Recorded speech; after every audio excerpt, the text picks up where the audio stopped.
people they undercharge because it's the guy. Anyway, there's a guy lives at the family lives up the road, and the girl was friends with my daughter Imogen. And one day, this girl says, "Dad, why do we go to church? Why do we do this every fucking Sunday? Because I'm fed up with it," kind of thing. And he says, "Oh, because that's what we do." No rhyme or reason for it. You know, no rational person would go to church, but he goes to church because that's what he does. And by the same token, this is, the going rate is what people charge because that's what people charge and has become the going rate. It makes no sense. The going rate is a myth. What the going rate is actually what the client in front of you will pay for what you're offering. That is the going rate. Because it's your going rate and you set your own prices and you're in a one-to-one dialogue with the client. If the client doesn't like it, they can fuck off. Or if they query it, you can explain to them, I just said before, oh, thank you for saying that. Yeah, we are the most expensive plumber in Pimlico, and here's why. Yeah, it's very straightforward. I think people are afraid. But I think perhaps digging into that, the first is we talk about the numbers. Many of them just don't know their numbers.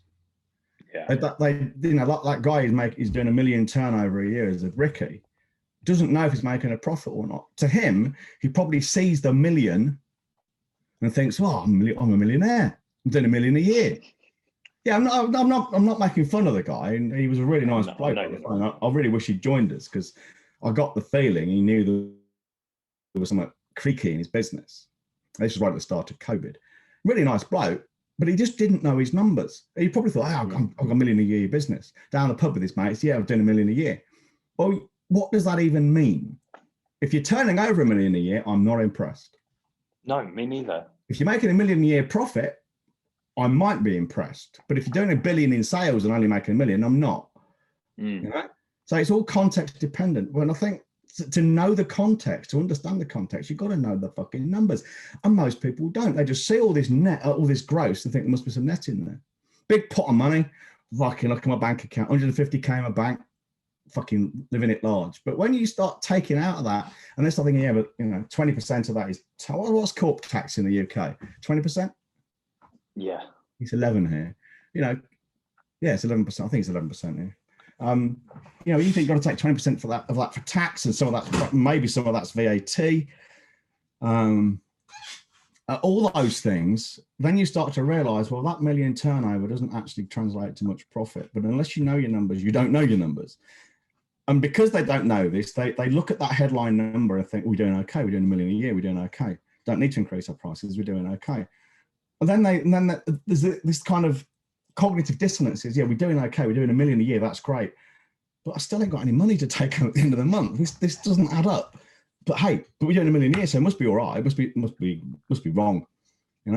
They don't know their numbers, and what they do is they steer their businesses and their lives even by their emotions. It feels great to be doing $1 million. It's a really big number. It sounds good. It feels good. But on the balance sheet, when you add in everything else and juggle those numbers, you think, fucking hell, actually, we're turning over $1 million, we're taking $1 million in revenue, but it costs us $1.01 million to keep the business going, so we're losing $10 a year. It can be that stupid. I would much rather be doing 100K turnover and making 10K profit than doing $1 million turnover and making a 1K profit or even a 1K loss. Yeah. I just would. Any fucking sane person would. Yeah. Unfortunately, ego and vanity. Gets in the way. God, yeah. Well, that's why they say, turnover is vanity, profit is sanity. Now, the second thing is, one of the reasons they undercharge is that this is about their delivery. They think about their thing rather than the outcome. So a plumber or an electrician or a painter or a landscaping guy or a roofer or a guy who digs the foundations or anyone groundworks, anyone in between, they look at what they do and they say, well, they might say, for instance, I'm just making these numbers up, but the principle's the same. It'll take me a day to dig those foundations. Well, that's I can't charge more than 300 quid for a day's work.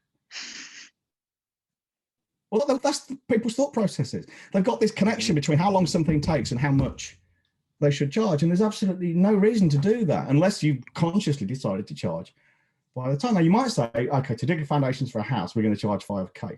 If it takes us 5 weeks That's what it takes us. If we do it in an afternoon, we've made a lot of money in an afternoon. That's what they should do. You know, you price the opportunity in effect. But you can only really do that when you start thinking about the outcome you're delivering and not the thing you're doing. And the example I always use, because it's a really fucking solid one, it's tight. It's a common experience to everyone, because we all know someone who's either been to the gym and on a diet, or we've done it ourselves. And the principles behind it are easy, you know, eat less, exercise more, lift weights, pretty much it. You know, the rest is just fucking fluff. So your average PT, well, the really low end ones will sell themselves on price. You know, I'm the cheapest PT out there. All right, fine. But most will sell themselves on, here's your diet, here's the exercises, and we work in that gym down the road with all this fancy kit. Well, anyone can do that. That's why you get girls on LinkedIn, on Instagram, say, selling themselves for as a PT for 67 quid for a 3-month program, because she's selling her thing. That's it. Anyone can sell the thing cheaper than you, and they often will. So you just drop your price. If you think about the results, that's better. So yeah, well, never mind what we're doing, but we're going to make you leaner and more muscular. That's better, and you maybe sell that for a few hundred quid because it's a result people want. But when you start focusing on the outcome, what it actually does for you, you know, never mind how we're going to do it or what we're going to do, but at the end of it, you are going to be able to walk on that beach, and you'll have other guys jealous of you as their girlfriends look at you as you walk by. You know, you're a middle-aged man, and you've got younger women eyeing you up and down because you look fantastic. What's that worth to, say, a guy of my age? A fucking lot, I'm telling you. You know? That kind of thing is a motivator for me. People might say that's just vain and the rest of it. I don't give a shit. You know, for me, here's this true story. Probably a couple of years ago now, maybe a bit longer. I had an email land in my inbox from Fat Face, the clothing chain, which I really like their stuff. I clicked on it and I was looking at it, and something was going in the back of my mind, and I thought, fucking hell, I've got a fashion model here in his 30s. So he's a good 20 years younger than me. And he's obviously quite built and things, but I thought his physique is not as impressive as mine. And I'm 20 years older, so fuck you, you know? For me, that was great. Well, like I say, you can call me vain if you like, but the truth is most guys would be secretly envious of that, and they'd like it themselves, and they just don't want to put the work in to get it. So, you know, that is an outcome. Yeah, you can be better looking and more admired than a fashion model 20 years your junior. You can be walking down the beach, you know, women half your age eyeing you up and down, even though they've got chubby boyfriends the same age they are next to them. That kind of thing, you know, that's an outcome.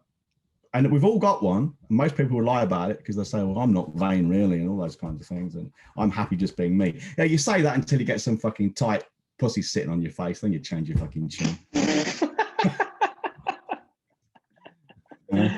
The minute you see this fucking tight ass girl walk away with some bloke 20 years older, and you know they're going to be fucking bumping uglies all night, you change your fucking tune then, chubby.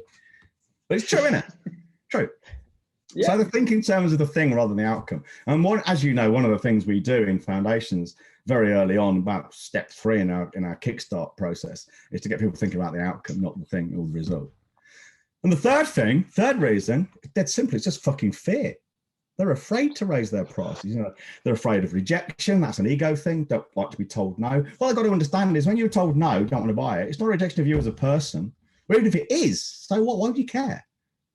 You know, that's just fucking ego and weakness. Their fear of censure from their competitors or LinkedIn. You know, oh, you're too expensive. You're ripping people off. I remember when I deliberately posted this to piss people off. Did a phone call for 3K, and people were saying, "Oh yeah, but surgeons charge less than you, and they save lives." But that's irrelevant. They had no idea, no conception of what I did for this guy, and I wasn't going to tell them because you know their business. I just wanted to wind them up. But censure, you know. Get called a pariah because you're charging too much money. What you mean is you're just jealous because you're not charging enough, you stupid fucking poor cunt.